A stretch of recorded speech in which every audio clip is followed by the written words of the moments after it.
Okay, it's going to be a review of NXT TakeOver Stand and Deliver nights 1 and 2, April 7th and April 8th. Really stole a lot of the thunder from WrestleMania weekend, so let's just get right down to it. First match on both nights was Pete Dunne taking on Kushida. Really good matchup right here. Very attractive match. Really, definitely could have stole the show from this whole weekend had I think this gotten more time. But you know, this is a good little match for Pete Dunne.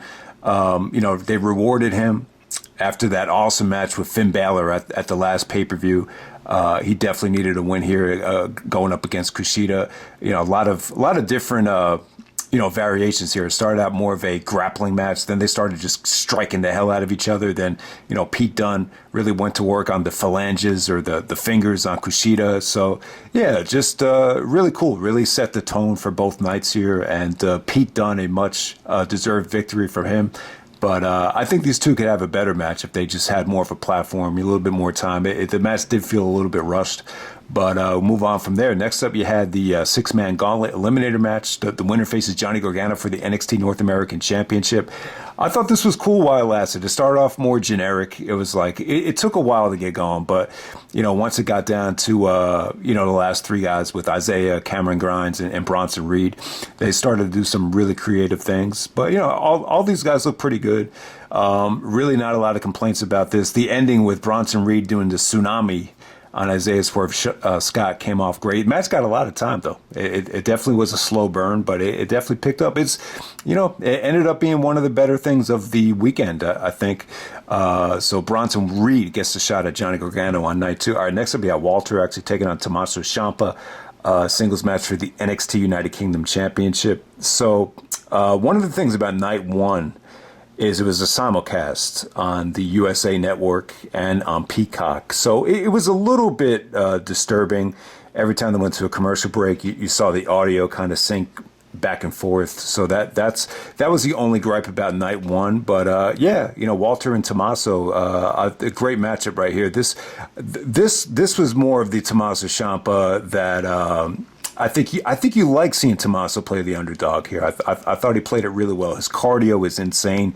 There was a part in this match where Tommaso's just running the ropes nonstop. You know, just trying to, clothesline the crap out of Walter. He must have went back and forth like 7 or 8 times without even getting tired. And then Walter just all of a sudden he just got pissed off and just swatted him. It was crazy. There was also that other spot where Walter tried to, give him a chop, and Tommaso got out of the way, and Walter just chopped the announce table. So we're really selling the right hand. We've seen Roderick Strong do this in the past, where he chops the ring post, and he's selling the fact that he can't use his right hand. So Walter showed great dexterity here. Eventually started chopping him with the left hand. I thought that was cool. Tommaso, tremendous feats of strength from him. He actually did his finisher off the top rope. So, this is a great matchup, man. I just thought this was, while it lasted, really the probably the best match Tommaso has had in a very long time. It seems like he's kind of been, just kind of under the radar since the Gargano stuff. But, yeah, this was just a nice change of pace to see him, go up against a bigger guy and really getting a chance to really showcase, how, athletic and how, his speed and his cardio. He was just really able to showcase it here more so than any other match I've seen it in quite some time. So, yeah, another just impressive matchup from Walter. The fact that, he really, boosted the credibility of these shows, just having him come to the States for this WrestleMania weekend show. So yeah, definitely. Walter is just another guy you would just love to see at WrestleMania, but it's probably never going to happen. All right, next up you have MSK taking on the Grizzled Young Veterans and Legado del Fantasma in a triple threat tag team title match for the vacant NXT Tag Team Championship. And awesome stuff, man. I thought this was great while it lasted. MSK, once again, a lot of show-stealing offense from them. Wesley and Nash Carter, both guys pulled out some innovative things. Even Legado del Fantasma, I thought they were awesome here. Grizzly Young Veterans, did some great stuff. The one sequence where they tied up, I think it was Wesley on the turnbuckle and, drop-kicked his knuckles I thought that was an awesome spot. There was also a Doomsday device on the outside that came off great. Just some, show-stealing offense from MSK once again. Was very impressed with them as they went at it with the Grizzled Young Veterans again here. And yeah, man, just this is how you make a triple threat tag work. I know a lot of these matches are tough to make work, especially, in a WrestleMania environment where you don't have too much time. But, they had about 15 minutes and, they made the most of it. I thought this was one of the better things on both nights. All right, next up, you had Raquel Gonzalez taking an Io Shirai. For Io Shirai's NXT Women's Championship. And the reign finally ends with Io Shirai dropping the belt to Raquel Gonzalez. I actually did see the end of this live on USA, and then I watched it again on Peacock. But yeah, I'll say this about Io Shirai. I think she's probably more exciting to watch than Hikaru Shida from AEW, but I think she's also had much better opponents than Hikaru Shida. And their reigns kind of, started at the same time. I think Hikaru Shida won it at Double or Nothing back in May. And Io Shirai won it at the Great American Bash, maybe the end of June. So yeah, so the reign almost lasted about 10 months. And she finally drops it to Raquel. Once again, Io Shirai was able to showcase her athleticism and just, do some amazing, aerial spots here. I think she did a cross body off the top of the NXT Stand and Deliver logo, which is like a skull of a pirate or whatever. So that was cool. Just a lot of different moonsaults into the ring, outside of the ring, but Raquel was just dominant here. She's muscular. She's very big for a woman. She's almost China-like in terms of her size and presence. So she, she's a good wrestler too, man. She built a lot of momentum back at War Games. So you could see this coming a mile away that she was eventually going to win the belt. And a great women's match. I would say it was better than the Asuka and Rhea Ripley match from WrestleMania. Not quite as good as the Sasha Banks and the Sasha Banks main event with Bianca Belair. Not nearly as good as that, but I definitely give it the nod over the Asuka match from night 2. So and then we move on to night 2, April 8th. First match of the night, we had Santos Escobar taking on Jordan Devlin for the NXT Cruiserweight Championship, the ladder match to determine the undisputed NXT Cruiserweight Champion. So Santos is the interim champion, while Jordan Devlin is the NXT Cruiserweight Champion. So, a lot to talk about here in terms of the Shawn Michaels, Razor Ramon inspiration here. Obviously, Jordan Devlin's a big HBK fan. And then you have the two titles here. Razor and Shawn was more of a undisputed IC title ladder match. So I get why it was a ladder match. I just feel like you bring Jordan Devlin to the States. It wasn't the best way to really showcase his talent. I just felt like the ladder stipulation here really held this back from being great. Don't get me wrong. You still saw some cool spots. You saw Jordan Devlin do the Spanish fly off the ladders, and there's some nasty bumps here from both guys. I hated the interference though from Legado del Fantasma.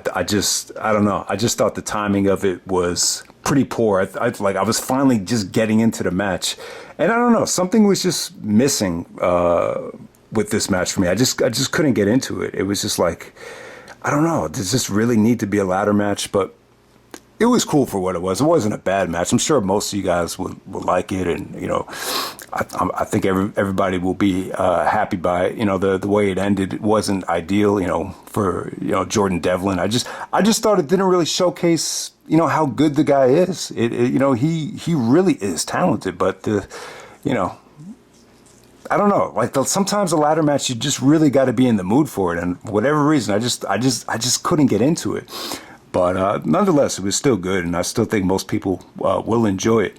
All right, next up, we had Ember Moon and Shotzi Blackheart taking on Candice LeRae and Indi Hartwell. Pretty much your average, women's NXT tag match here. Nothing bad, but nothing, to go out of your way to see. Definitely not as good as the Ember Moon and Shotzi title win from the Vengeance Day pay-per-view, which really kicked off that show with a bang. Nowhere near as good as that. It was pretty much just kind of, decent. Really not much to say about it. Johnny Gargano taking on Bronson Reed for the NXT North American Championship. Good stuff here, man. Very reminiscent of Gargano's match with Shingo, just in terms of, getting to see Johnny go up against someone that's so much more physical and bigger and just more, just a lot more stronger than Johnny. It definitely did bring back memories of that classic match. But yeah, I just give it up to Bronson Reed, man. He's, you got to give him credit. The longer this match lasted, he was still able to go up there and, attempt the tsunami, attempt the moonsault off the top rope, for a guy carrying that much weight, 300 and, I think he's like 350 pounds at 5'11". So he's carrying a lot of weight. And for him to still be able to, bust out, a lot of those things as he's tired, as he's fatigued, he just really earned my respect in that match. So yeah, definitely, your typical Johnny Gargano over the topness with him, super kicking the crap out of the guy and the guy kicking out and, your typical Johnny Gargano stuff. So yeah, good match. Just, I wouldn't say it was great, but, really just for Bronson Reed, just a star-making performance from him from both nights. Next up, you had Karrion Kross coming out there with Scarlett to challenge Finn Balor for the NXT Championship. And good match here. I thought Finn really got an excellent match out of Karrion Kross. Karrion Kross really impressed me here. I just thought you had good transitions. You just had some really, really good storytelling with, Finn trying to go to work on the liver once again, just like he did to Kyle O'Reilly, kind of the same thing, but very, very nice transitions out of the double stomp from Karrion Kross. Looked like Finn was going to put him away, and then all of a sudden, Karrion Kross just starts, just hitting the crap out of him with, elbow blows, forearms to the back, the Saito suplex. I thought Karrion Kross looked good. I thought Finn really made him look good, really look credible. I think it had it been any other guy, I think that Karrion Kross has potential to come off somewhat bland, but I thought Finn and Karrion Kross really, I would say this was one of the best things from the whole weekend. I really thought it was that good. I give Karrion Kross credit, man. I figured maybe they just kind of, move in another direction. Sometimes when you get injured, there's not a guarantee that they're going to put the title back on you again. He was champion and he did get hurt. They took it away from him, and for him to, get it back, give him a lot of credit. But I think this title reign was great for Finn Balor. I think Balor really kind of, I think he's struggled since he hurt his shoulder against Seth Rollins, but I think he's really found himself all the way back. And, hopefully down the road, they give him a chance and gets another shot to be a part of another WrestleMania down the road. So I would definitely love to see that. Definitely opens the door up for Balor to, potentially go back to the main roster where I think he's really needed.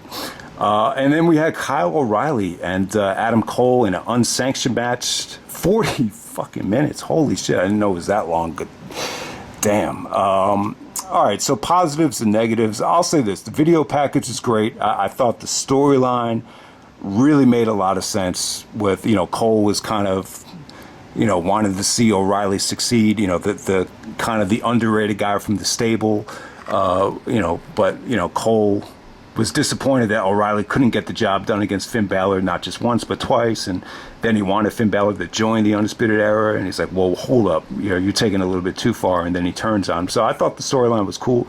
The video package is really good. And probably the best video package that they've had for a Cole versus O'Reilly feud, which is saying a lot because I think they had some really good ones. The Final Battle 2016 one was really eye-opening in terms of what Adam Cole could do on the mic for me. That really surprised me at how great Adam Cole was becoming on the mic. I'm like, because I hadn't watched Ring of Honor in a while. When I saw Final Battle 2016 live, I was just like, man, Cole is excellent on the mic all of a sudden. So, and then another great match between these two guys in terms of the, being unsanctioned street fight, no holds barred. Whatever their other matches were from Ring of Honor. They had the match at Supercard of Honor 2016, which was a street fight, and Final Battle 2016, I remember there was thumbtacks and a whole bunch of other, weapons the Best in the World 2012 match when, Adam Cole lost his teeth. We've been seeing these two guys kick the shit out of each other for over a decade. It's just more of the same stuff. I would definitely say, I would definitely say this was as good as any other match that they've had. But you could still argue that, these two guys reached their peak in 2016. It was just, even going back to the final battle match, it was like, can these two guys really get any better than that? And, I think that they have. It was really over the top in terms of just the brutality. The JBL spot, there was this, they kind of paid tribute to JBL taking that steel chair out of nowhere and whacking Eddie with it, but this time it was Cole hitting O'Reilly with a television monitor. That looked really crazy. Just some tremendous stuff with O'Reilly taking bumps on steel steps. They did some awesome stuff with the chain. The Adam Cole clotheslining O'Reilly with the chain, that was pretty awesome. That was cool. And then you saw O'Reilly kind of, borrow a page out of Davey Richards' playbook with the Kawada kicks with the steel chain wrapped around the boot. That was pretty cool. So, yeah, man. I mean, I just think 40 minutes. It's just when you go that long, it just makes it tough for this to have a lot of replay value. And I got to talk about the Bam Bam Bigelow Taz spot. If you guys remember the Bam Bam and Taz matches, you saw, they're remembered for the bumps through the ring and through the ramp that I think O'Reilly had Adam Cole in a front face guillotine face lock, and Cole in an act of desperation just kind of threw them through the ramp, and it gave. So that was really cool. And then the ending was, they sold it like it was brutal, man. They had like an upside down chair, and O'Reilly actually low blows Adam Cole in an act of redemption, and O'Reilly, takes the chain and basically knees Adam Cole in the face with it as Cole drops down to the chair. As the chain is wrapped around O'Reilly's knee, so that was a pretty vicious ending. And man, just another match where these guys just beat the crap out of each other. But I will say this: it's like, I'm thinking about the main event of WrestleMania. I like the WrestleMania main event with Roman, Bryan, and Edge. But I'm thinking, I'm trying to think of why I was so deflated after that match is over. And I'm just thinking, you have a guy that is constantly winning the main event of WrestleMania every year, and his opponents are guys that are either coming out of retirement or on the verge of retirement. And I'm just saying to myself, there's so many guys that were a part of both of these shows that I just like to see them at WrestleMania. Maybe they're just needed there, instead of seeing, a match like that where it's a very attractive WrestleMania main event, but, both guys are at the end of their careers. Both guys are, have won the world title so many times that, all right, so we shouldn't get excited about Bryan winning it because he doesn't, you can't expect him to win it at this point. Or Edge has been a million-time world champion that you just can't expect him to win it anymore. And, obviously Roman Reigns is a new dominant heel, so we have to sit through him, winning another WrestleMania main event because he's never been a heel before. But I'm just thinking, man, why not Finn Balor? Why not Kyle O'Reilly? Why not Adam Cole? Why not Walter? Why not, bring some of these guys to friggin' WrestleMania instead of them, or Johnny Gargano. It just seems like most people, they don't want Johnny Gargano to wrestle in the WWE because they just have no confidence that he's going to be used right. But eventually, you just got to give one of these guys a chance and just see if it could happen. I understand this is a tough year to be critical about, guys not being part of the main roster, but I don't know. I thought both of these shows were good. I could see why, a lot of people thought, these shows are better than WrestleMania or deserve more attention than WrestleMania. You could definitely argue that it had younger, more attractive talent on it. But yeah, I just like to see some of these guys part of the main roster. So that's pretty much it, guys. It's NXT Stand and Deliver, and I'm out.